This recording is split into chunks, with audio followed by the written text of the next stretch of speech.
అవతల పెళ్ళిడికి వచ్చిన నా కూతురు బావా బావా అంటూ తెగ కలవరిస్తుంది బావా. యువతల నీ కొడుకేమో పెళ్ళి పెళ్ళి అని తెగ కంగారు పడుతున్నాడు బావా. వీళ్ళిద్దరికి ఓ మంచి ముహూర్తం చూసి పెళ్లి చేస్తే పోదు బావా. అవును, నేను కూడా ఆ విషయం గురించే ఆలోచిస్తున్నాను. ఆ మూడు ముళ్ళు వేసేస్తే వాడికి నా బాధ్యత తీరిపోతుంది, వాడికి బాధ్యత వేరుపడుతుంది.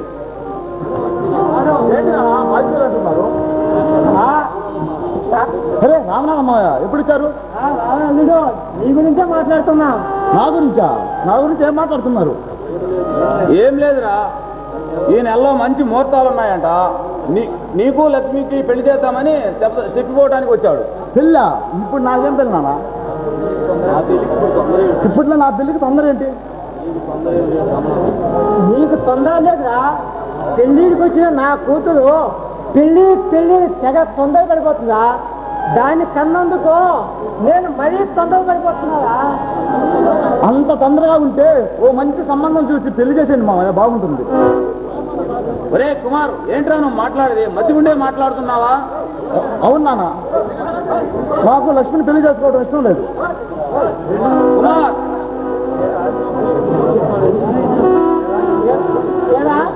ఎందుకు ఇష్టం లేదురా? నా కూతురు ఏమన్నా మూతి వంకరా నడ్డి వంకరా? నా కూతురు కుందన బొమ్మలా? దాన్ని కానీ నువ్వు చేసుకోకపోతే అది ఏ నుయ్యో ఏ కుయ్యో చూస్తుంది చస్తాదిరా. ఒరే కుమార్, లక్ష్మిని పెళ్లి చేసుకోవడం నీకు ఎందుకు ఇష్టం లేదురా? ప్రత్యేక కారణాలే ఉంటాయి నాన్న, ఇష్టం లేదంతే.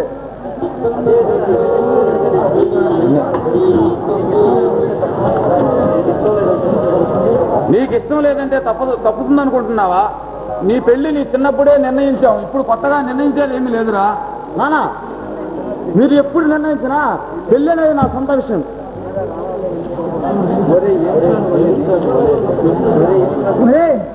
ఏంట్రా నువ్వు అనేది? రే ఏమిట్రా నువ్వు అనేది? నీ పెళ్ళాన్ని నిర్ణయించే హక్కు తండ్రిగా నాకు లేదంటావా?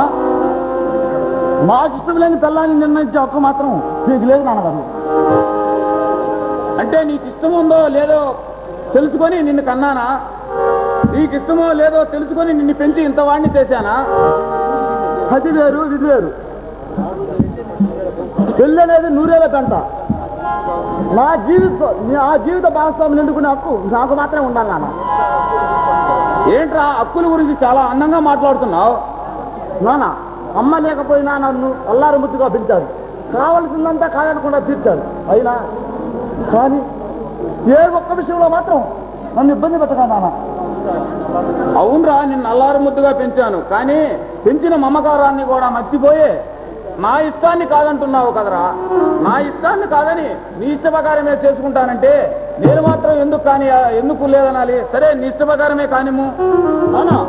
ఓ నాయనో బావా, నువ్వు కూడా పిల్లలు ఫిరాయించేశావా? నేనేం చేయను బావా, నువ్వు కూడా ఇంటూనే ఉన్నావుగా. అయ్యో అయ్యయ్యో, నా కూతురు సర్వం నాశనం చేశావు కదా బాబు. ఓ లప్పో, సచ్చి ఆడున్నావో కానీ చూసావటే నీ కొడుకు ఎంత పని చేశాడు. వీడు చేసుకోకపోతే అది ఏ నుయ్యో గొయ్యో తీసుకొని చస్తాడప్ప. ఏంటి మా మరీ చిన్న పిల్లవాడిలాగా? నా ఏడుపు నీకు చిన్న పిల్లవాడిలాగానే ఉందంట్రా. నా కూతురు నా మీద ఇన్ని ఆశ పెట్టుకున్నదిరా. నువ్వు కానీ దాన్ని చేసుకోకపోతే దాని ఆశలని బుద్ధి బాగా చేసినట్టేరా. ఒరే కుమార, దాని ఆశలని బుద్ధి బాగా చేశావు కదా. అరే కుమార, నువ్వు కానీ చేసుకోకపోతే అది ఏ నుయ్యో గుయ్యో చూసుకొని చస్తాడురా. నా కూతురికి అన్యాయం చేసి నువ్వు నాశనం అయిపోతావురా, నాశనం అయిపోతావురా. ఏంటి అర్థం లేని మాటలు?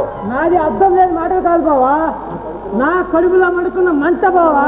సర్లే పద, భోజనం చేద్దాం కానీ. నీ పంపలో అన్నం తింటావా? మళ్ళీ నీ గడగ తిరిగి నీ చెప్ప చేసి కొట్టు బావా.